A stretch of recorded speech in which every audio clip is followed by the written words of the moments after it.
ప్రతిరోజు ఉదయం 6 గంటలకు ఒక పిచ్చుక తన రోజుని స్టార్ట్ చేస్తుంది. దాని పేరు చింటూ. అది ట్రైన్ నంబర్ 229 ప్లాట్ఫారం 3 నుండి స్టార్ట్ అవుతుంది. చింటూ ఇతర పక్షుల మాదిరిగా చెట్ల గుండా ఎగరడం లేదు. అతను ఈ రైలు లోపల నివసించాడు, సీటు 43 మరియు కిటికీ మధ్య. అతను ఒక వర్షపు రాత్రి రైలును కనుగొన్నాడు. అప్పుడు అతను కేవలం పిల్లవాడిగా ఉన్నాడు, చలిగా, భయంగా మరియు ఒంటరిగా. రైలు కదలడం మొదలైంది. చింటూ ప్రయాణం మొదలైంది. మొదట్లో అతను భయపడ్డాడు.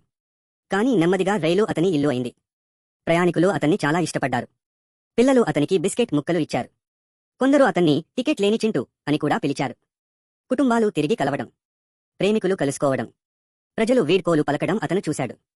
అతను అందరి కథలో భాగమయ్యాడు. కానీ ఒక శీతాకాలంలో రైలు రిటైర్ అవుతోంది. ప్రజలు వీడ్కోలు చెప్పడానికి వచ్చారు. అందరూ ఆశ్చర్యపోయారు. చింటూ సంగతేంటి? చింటూ అక్కడే ఉండిపోయాడు. అతను ఎప్పుడూ వెళ్ళిపోలేదు. ఆ పాత కోచ్ అతని గూడు అయింది మరియు త్వరలోనే ఇతర పక్షులు అతనితో చేరాయి. ఒక ప్రయాణికుడి నుండి రక్షకుడిగా చింటూ ఒక నిశ్శబ్ద కోచ్ను కిచకిచల జీవితంతో నిండిన ఇల్లుగా మార్చాడు. కొన్ని ఇళ్లకు గోడలు ఉంటాయి. చింటూ ఇళ్లకు చక్రాలు ఉంటాయి. కానీ చివరికి అది ఎల్లప్పుడూ హృదయంతో నిండి ఉంటుంది.